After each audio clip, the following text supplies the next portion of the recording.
ஒரு படம் எடுக்கணும் அப்படின்னா அங்கே மில்லியன்ஸில் சொல்லுவாங்க. ஸோ மினிமம் வந்து ஒரு 200 மில்லியன் 300 மில்லியன்ஸ் அப்படி இருந்தால் தான் அது இந்தியன் கணக்குப்படி பார்த்தா 1000 கோடி.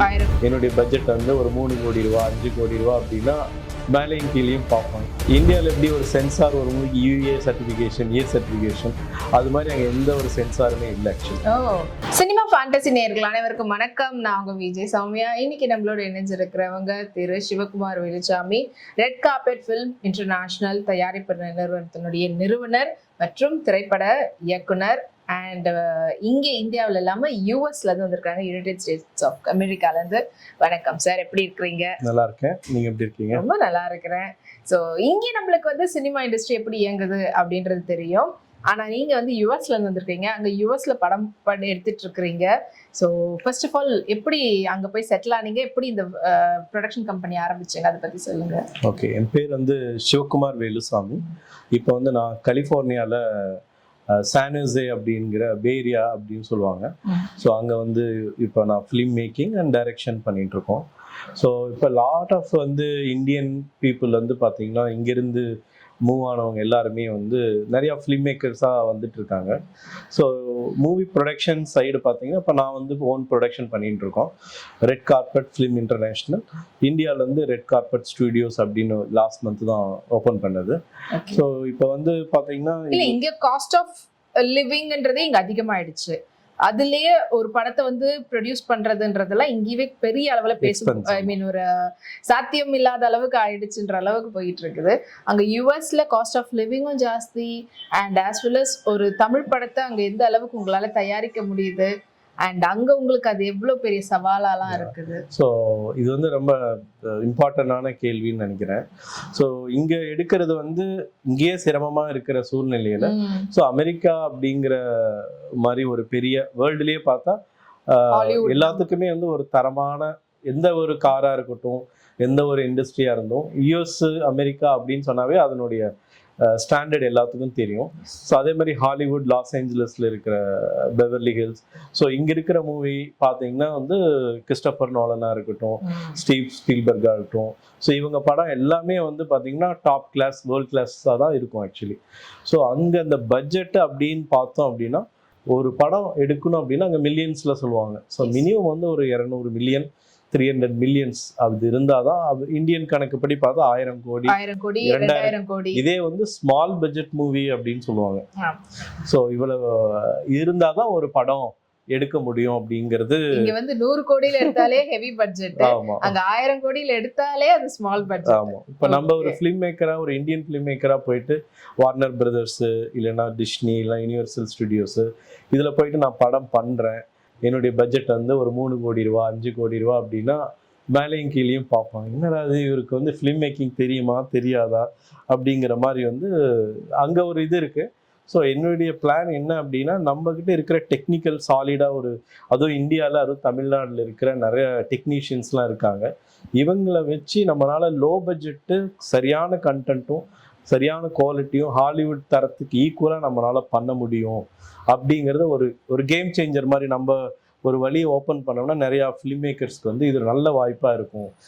தமிழ் படம் நீங்க தான் ஃபர்ஸ்ட் டைம் இது பண்றீங்க? ஏற்கனவே வெள்ளைப்பூக்கள் இவரு நம்ம விவேக் சார் நடிச்சிருக்காரு. அது இங்க இருந்து வந்து எடுத்தாங்க, அங்கவே இருந்து எடுத்து அப்படியே அங்க மட்டும் ரிலீஸ் பண்ற மாதிரி. அது வந்து இது வரைக்கும் எதுவும் பெருசா படங்கள் எதுவும் பண்ணல.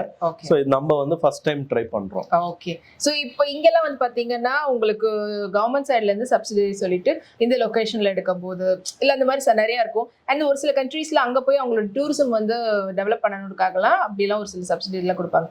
நீங்க அங்க யுஎஸ்ல உங்களுக்கு அந்த மாதிரியான விஷயங்கள் ஏதாவது இருக்குதா? இந்த மாதிரியான கான்செப்ட்ல எடுத்தீங்கன்னா உங்களுக்கு இதெல்லாம் பண்ணுவோம், இல்ல இந்த இடத்துல எடுங்க, இதெல்லாம் அவாய்ட் பண்ணுங்க, இந்த மாதிரி ஏதாவது அங்க அவங்க சைட் என்ன மாதிரியான ரூல்ஸ் எல்லாம் வச்சுட்டு இருக்காங்க? ஸோ அமெரிக்கால வந்து அன்பார்ச்சுனேட்டா வந்து பார்த்தா சப்சிடி அப்படிங்கிற கான்செப்ட் இல்லை ஆக்சுவலி. ஸோ மற்ற கண்ட்ரி லைக் மால்தீவ்ஸ் ஸோ இந்த மாதிரி கண்ட்ரீஸ்லாம் வந்து 40% வந்து இப்போ விடாமுயற்சி ரீசெண்டாக எடுத்தாங்களே, ஸோ அவங்களுக்கு வந்து 40% வந்து சப்சிடி இருந்தனால தான் அந்த லொக்கேஷனையும் அவங்க சூஸ் பண்ணாங்க ஆக்சுவலி. ஸோ பட் யூஎஸ் வந்து சப்சிடிங்கிற கான்செப்ட் இல்லை. பட் ஆக்சுவலி க்ரௌட் ஃபண்டிங் அப்படின்னு எல்லாரும் நம்ம பேசுகிறோம் இல்லையா. ஸோ க்ரௌட் ஃபண்டிங்கில் வந்து சில மூவி எடுக்க ட்ரை பண்ணுறாங்க.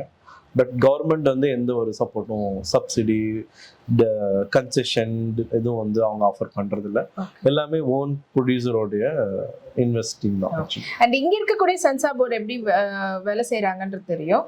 அங்க நீங்க ஒரு தமிழ் படம் எடுத்தீங்கன்னா அங்க இருக்கக்கூடிய உங்களுக்கான ஃபார்மாலிட்டிஸ் எப்படி இருக்கும் அண்ட் கிரைட்டீரியா இங்க வந்து இதெல்லாம் இருக்கக்கூடாது அப்படின்ற மாதிரிலாம் ரெஸ்ட்ரிக்ஷன்ஸ் இருக்குல்ல, அங்க எப்படி? ஸோ இதுதான் வந்து யூஎஸ் உடைய மூவியோட ஒரு பியூட்டி என்ன அப்படின்னா, இந்தியாவில் எப்படி ஒரு சென்சார் ஒரு மூவிக்கு யூஏ சர்டிஃபிகேஷன் ஏ சர்டிஃபிகேஷன் அது மாதிரி அங்கே எந்த ஒரு சென்சாருமே இல்லை ஆக்சுவலி. ஸோ உங்களுக்கு வந்து கண்டென்ட் நல்லா இருக்கு. ஸோ அவங்க வந்து பேசிக்கலி டிஸ்க்ளைமர் எல்லாம் போடுவாங்க, இது 18+. ஸோ இந்த ஏஜ் கேட்டகரி பீப்புள் பார்க்கணும், சில்ட்ரன்ஸ் பார்க்கக்கூடாது. ஸோ அது மாதிரி வந்து ஃபர்ஸ்ட் ஒரு டிஸ்க்ளைமர்ஸாக இருக்கும் ஆக்சுவலி. அந்த மூவி பிக்சர் அசோசியேஷன்ஸில் வந்து எம்பிஏ அப்படின்னு சொல்லுவோம். அவங்க வந்து ரிவ்யூ பண்ணி ஒரு ஒரு ஸ்டாண்டர்டாக வந்து யார் பார்க்கலாம் பார்க்கக்கூடாது அப்படிங்கிறத சொல்லுவாங்க.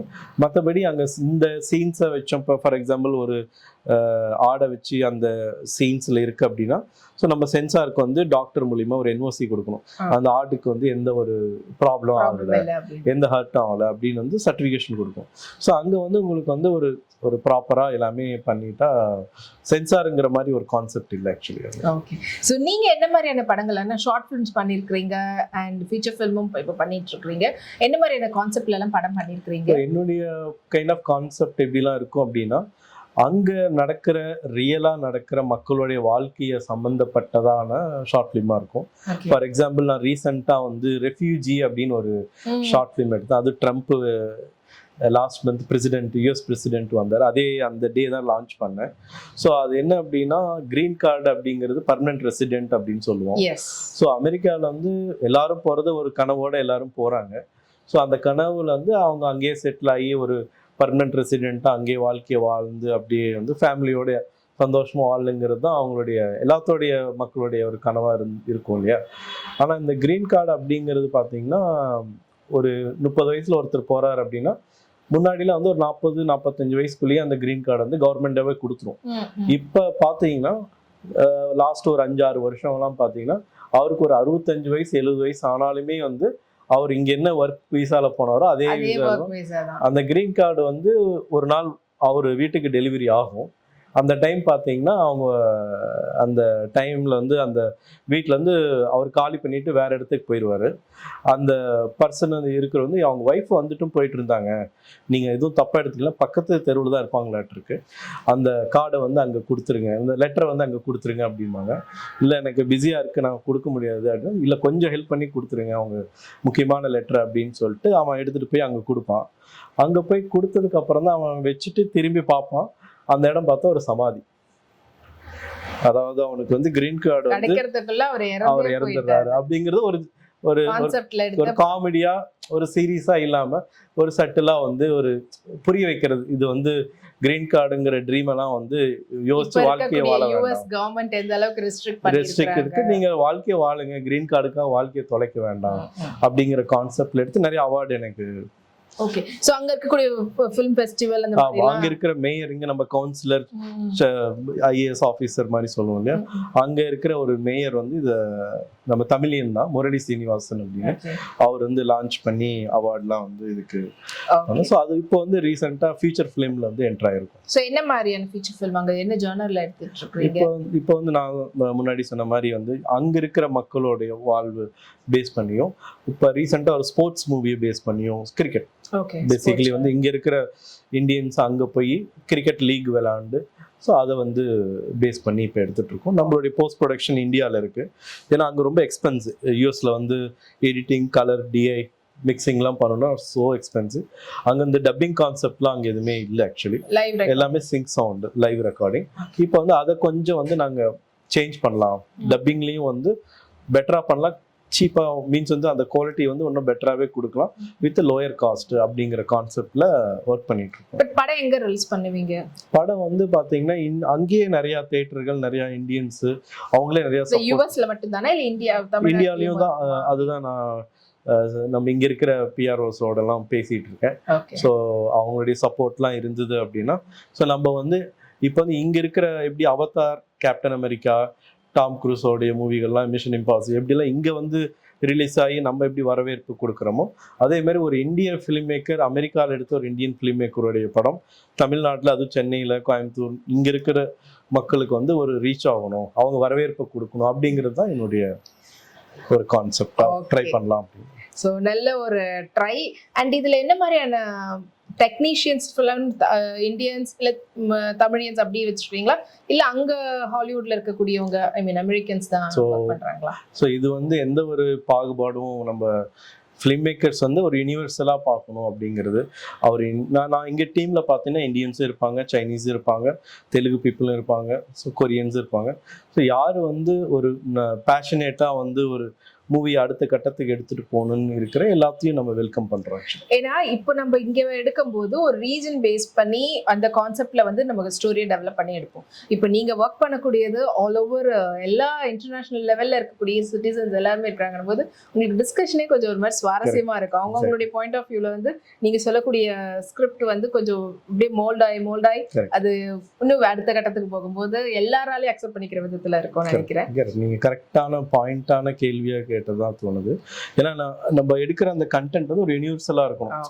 வந்து ஒரு நம்ம பர்டிகுலர் ஒரு ரீஜனல் பேஸோ அப்படி இல்லாம ஒரு குளோபல், இப்போ நீங்க சொன்ன மாதிரி கொரியா பர்சன் அந்த படத்தை நம்ம படத்தை பாக்குறாருன்னா அவர் லைஃப்ல அவர் கனெக்ட் ஆகணும் அந்த ஸ்டோரி. ஸோ அப்படிதான் வந்து டிஸ்கஷன் இருக்கும், ஸ்டோரியும் அப்படிதான் பண்ணுவோம். படம் எப்போ ரிலீஸ் பண்றதுக்கு? ஸோ நெக்ஸ்ட் இயர் இப்போ வந்து ஷூட் நெக்ஸ்ட் மந்த் போற பிளான் இருக்கு. So mostly another 6 to 8 months எல்லாமே ரெடி ஆயிரும்னு நினைக்கிறேன். பை நெக்ஸ்ட் இயர் ஏப்ரல் ஜனவரி இந்த டைம்ல ரிலீஸ் பண்ணலாம். ஓகே. ஸோ இது வரைக்கும் ஹாலிவுட் படங்களை மட்டும் தமிழ்நாட்டில் நம்ம வந்து பார்த்து ரசிச்சுட்டு இருந்தோம். அது இல்லாமல் இங்க இருந்து போன ஒரு தமிழன் அங்க போய் ஹாலிவுட்ல ஐ மீன் அமெரிக்கால படம் எடுத்து அது மறுபடியும் இங்க வந்து தமிழ்நாட்டில் ரிலீஸ் பண்ண போறாங்க கேட்கும்போது ரொம்ப எக்ஸைட்டடா இருக்குது.